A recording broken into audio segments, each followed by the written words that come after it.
Good morning friends. आज हम लोग प्रोनाउन के बारे में जानेंगे और प्रोनाउन के कितने भेद होते हैं उसके डिफिनेशन को जानेंगे और उसको हम लोग समझने की कोशिश करेंगे। प्रोनाउन जो है वो दो वर्ड से मिलकर के बना है, pro plus noun. Pro plus noun. Pro का मतलब होता है कि फोर, यानी कि के लिए के अर्थ में फोर का प्रयोग होता है। और नाउन मतलब सभी जानते हैं, संज्ञा, माने वैसे वर्ड या वैसे प्रोनाउन जिसका यूज हम लोग नाउन के लिए या नाउन के बदले में करते हैं उसे हम लोग प्रोनाउन कहते हैं। आप लोग को प्रोनाउन का डिफिनेशन ऑलरेडी इसके पहले वाले पार्ट ऑफ स्पीच वाले वीडियो में हमने बताया है कि pronoun words are used to instead of a noun, यानी कि संज्ञा के बदले में जो आए उसे हम लोग प्रोनाउन कहते हैं। अब हम लोग प्रोनाउन को पहले समझेंगे एक सेंटेंस के माध्यम से। सेंटेंस आपके सामने मैं लिख रहा हूं, हरी इज absent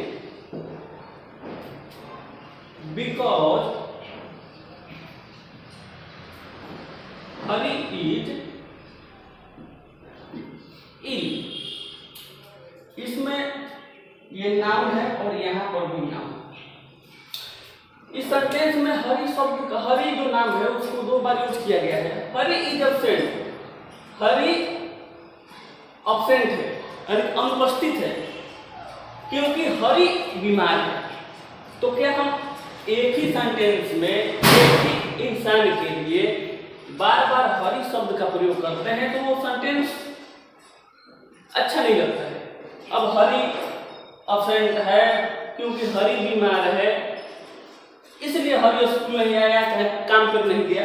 तो एक ही सेंटेंस में बार बार हरी हरी और हरी वर्ड को हटाने के लिए ही प्रोनाउन को हम लोग इस्तेमाल करते हैं। अगर इस बात को हम लोग हरी is absent because he is ill। अब देखिए ये बात अब ऊपर वाले वाक्य से अच्छा दिख रहा है कि हरी बीमार है क्योंकि वह बीमार है। हरी एब्सेंट है, सॉरी हरी एब्सेंट है क्योंकि वह बीमार है। इसमें हम बार बार हरी का नाम नहीं, एक बार हरी बोल दिए। जो हरी नाम है, नाम का लड़का है, वही स्कूल नहीं आया है या काम पे नहीं गया है, एब्सेंट है, लेकिन क्योंकि वह बीमार है, वह मतलब हरी को ही बोला जा रहा है। तो वहां पर हम लोग क्या किया, हरी के बदले में हम लोग ही का प्रयोग किए हैं जो कि प्रोनाउन है, जो संज्ञा के बदले में आया है। चलिए अब हम लोग प्रोनाउन को अच्छी तरह से समझ लिए होंगे।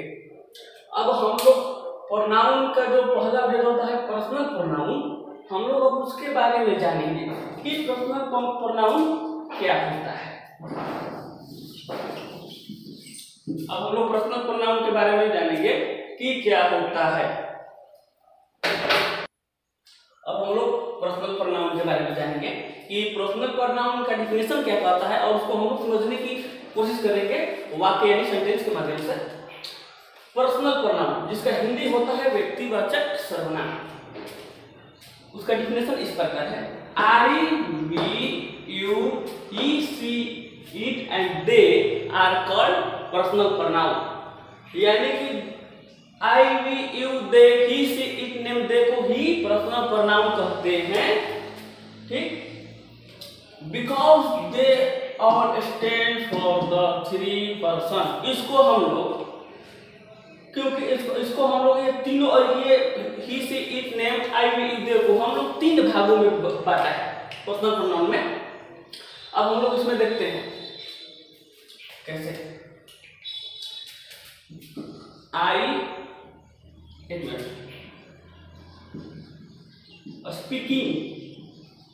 स्पीकिंग में आई और वी आता है, स्पोकन टू में यू आता है और स्पोकन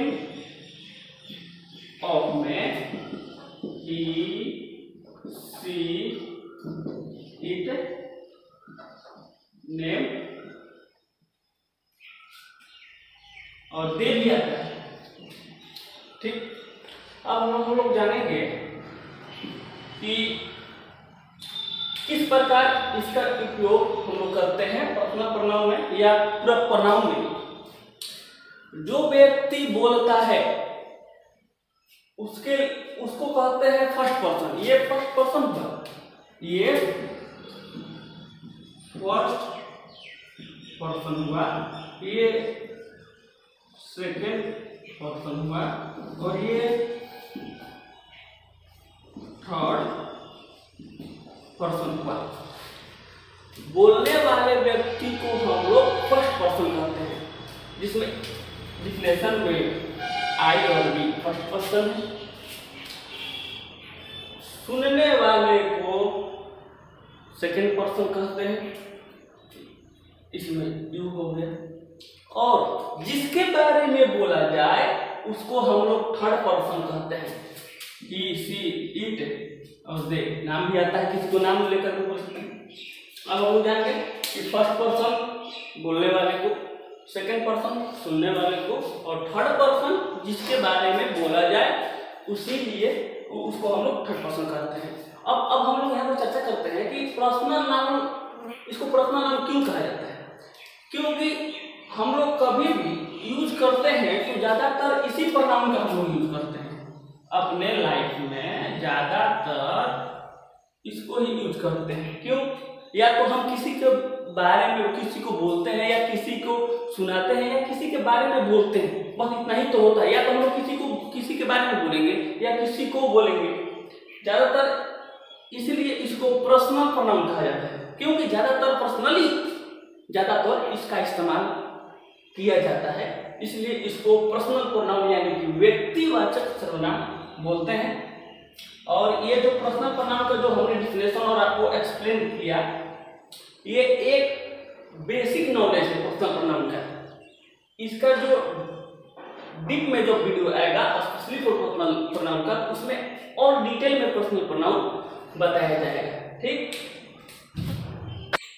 चलिए फिर अब हम लोग जानेंगे रिफ्लेक्सिव प्रोनाउन यानी कि निजवाचक सर्वनाम के बारे में।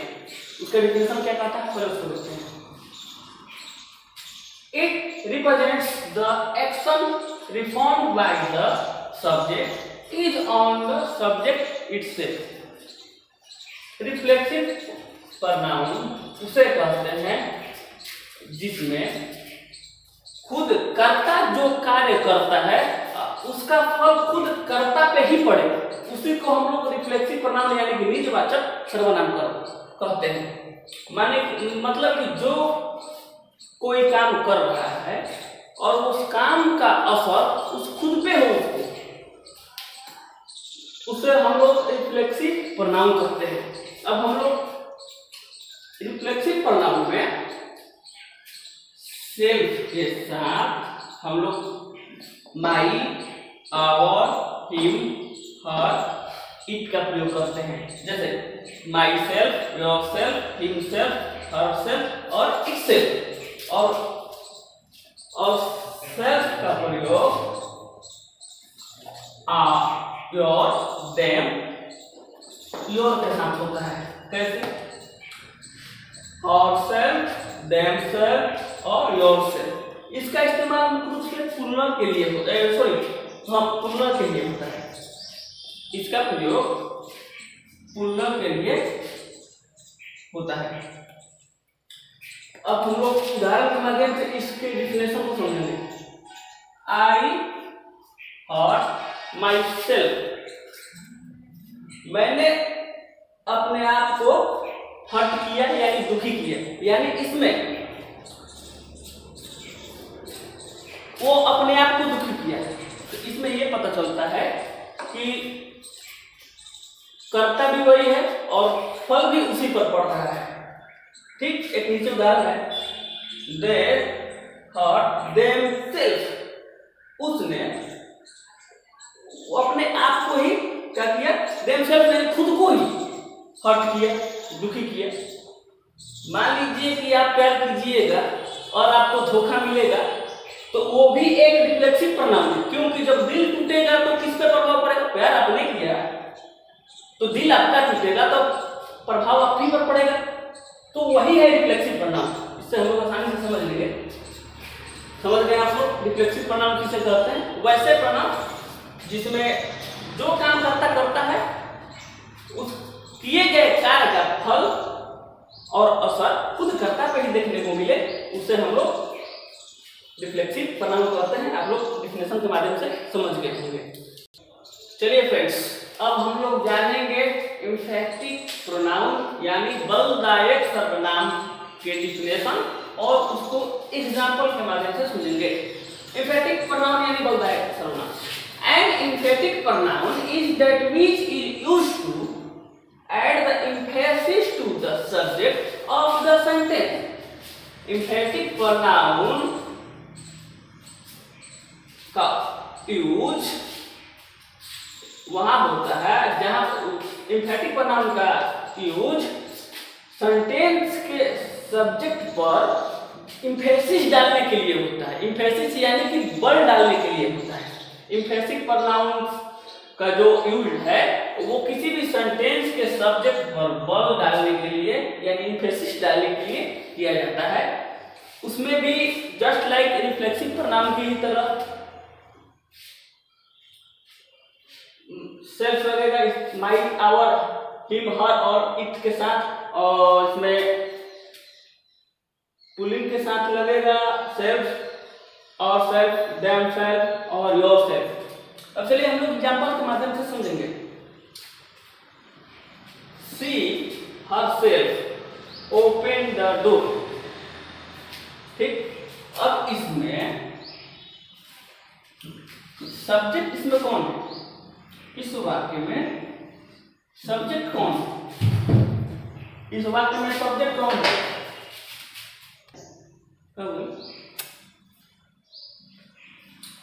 अब हम लोग जानेंगे कि कैसे किसी वाक्य पर वो एम्फेसिस यानी जोर डाल रहा है एम्फैटिक प्रोनाउन। इसमें जो हरसेल्फ है यही है एम्फैटिक वर्ड जो इस सेंटेंस में सब्जेक्ट के साथ लगा हुआ है, जो सब्जेक्ट पर जोर डाल रहा है। एम्फैटिक प्रोनाउन का प्रयोग एम्फैटिक का प्रयोग नाउन के साथ और प्रोनाउन के साथ होता है, लेकिन इसमें रिफ्लेक्सिव से अंतर है, क्योंकि रिफ्लेक्सिव में कर्ता ही सब्जेक्ट होता था और कर्ता ही ऑब्जेक्ट होता था, लेकिन इसमें वैसा नहीं है। यही दोनों में अंतर है। जस्ट लाइक सेम दिखने में मिलेगा, सेम वर्ड का भी इस्तेमाल होगा, लेकिन उसमें रिफ्लेक्टिव में जो फल है वो किस पे पड़ता था? स्वयं करने वाले पर ही उसका फल पड़ता था। और इसमें जो है इस वाक्य में इसमें सब्जेक्ट पर बल देता है एम्फैटिक सेंटेंस। जैसे ही सी हरसेल्फ ओपन द डोर, वह खुद से डोर को खोलने के लिए गई, वो खुद से डोर को खोली। तो कौन खोली? वह खोली। और रिफ्लेक्टिव में क्या था कि उसका प्रभाव उसी पर पड़ रहा था, लेकिन इसमें वैसा नहीं है। जस्ट लाइक दोनों रिफ्लेक्सिव और एम्फैटिक में ज्यादा का अंतर नहीं है, पर उसमें यह था कि कर्ता ही सब्जेक्ट था और कर्ता ही ऑब्जेक्ट था, लेकिन इसमें सब्जेक्ट अलग हो गया और इसमें जोर डालने का भी काम हो रहा है। ठीक, अब हम लोग समझ लिए। चलिए फ्रेंड्स, अब हम लोग जानते हैं इनडिफिनिट प्रोनाउन यानी कि अनिश्चयवाचक सर्वनाम के बारे में। उसके डिफिनेशन को जानेंगे और उसके एग्जांपल्स के माध्यम से उसको हम लोग समझेंगे। Sometimes the pronoun used in a sentence do not refer to any particular thing or person. They are used in a general way. Such the pronoun are the noun infinitive pronoun. कुछ sometime यानी वैसे pronoun को sometimes यानी कुछ ऐसे pronoun जिसका उपयोग sentence में हम लोग किसी खास व्यक्ति या वस्तु को दिखाने के लिए हम लोग नहीं करते। They are use in a general, उसका इस्तेमाल हम लोग एक सामान्य वर्ड की तरह करते हैं, कोई खास व्यक्ति या वस्तु को दिखाने के लिए नहीं करते हैं। उसी को हम लोग इंफिनिटिव प्रोनाउन कहते हैं। जो वर्ड है और anyone, anything, everyone, everybody, everything, etc. अब हम लोग एग्जाम्पल समझते हैं। Nobody can help, सॉरी यहाँ पर HELP हेल्प होगा तो help, nobody can help you, nobody can help you in this issue, nobody can help you in this issue, कोई भी तुम्हारा हेल्प नहीं करेगा इस इशू में यानी इस समस्या में। इसमें nobody है जो ये इंडिफिनिट प्रोनाउन है। कैसे इंडिफिनिट प्रोनाउन है कि nobody कोई भी नहीं, तो इसी में किसी खास ना व्यक्ति का नाम है ना कोई वस्तु है खास। इसमें nobody में कोई भी है कोई भी नहीं, मतलब किसी का नाम या कोई खास व्यक्ति वस्तु स्थान का जिक्र नहीं होगा यहाँ पर, उसको हम लोग इंफिनिटिव प्रोनाउन कहेंगे। इसमें ये इंफिनिटिव प्रोनाउन nobody हुआ। Did you ask anybody to come? क्या तुमने पूछा कि कोई आ रहा है? तो इसमें anybody से हम लोग को ये पता चलता है कि anybody की मतलब कोई भी। इसमें अगर हम पर नाम लिखते कि मोहन, सोहन, अगर यहाँ पर कोई नाम लिखते तब हमें पता चल जाता कि ये किसी खास व्यक्ति को बुलाने का लिए बोल रहा है, लेकिन इसमें ऐसा नहीं है। इसमें एक जनरल अवे में इस्तेमाल किया गया है इसको, इस वर्ड के माध्यम से। इसमें किसी खास का कोई लेना देना नहीं है। Did you ask anybody to come? क्या तुमने पूछा कि कोई आ रहा है? एनीबॉडी मतलब कोई भी, तो कोई भी आ गया तो कोई भी मतलब कोई हो सकता है, इसमें कोई पर्सनली नहीं है। इसलिए इसको जनरल अवे में, ये सब वर्ड को जनरल अवे में हम लोग यूज करते हैं। समझ गए आप लोग? उम्मीद करते हैं कि ये जो चारों डिफिनेशन है और उसको हम लोग अच्छा से एक्सप्लेन कर लिए, समझ गए उसके एग्जांपल्स के माध्यम से।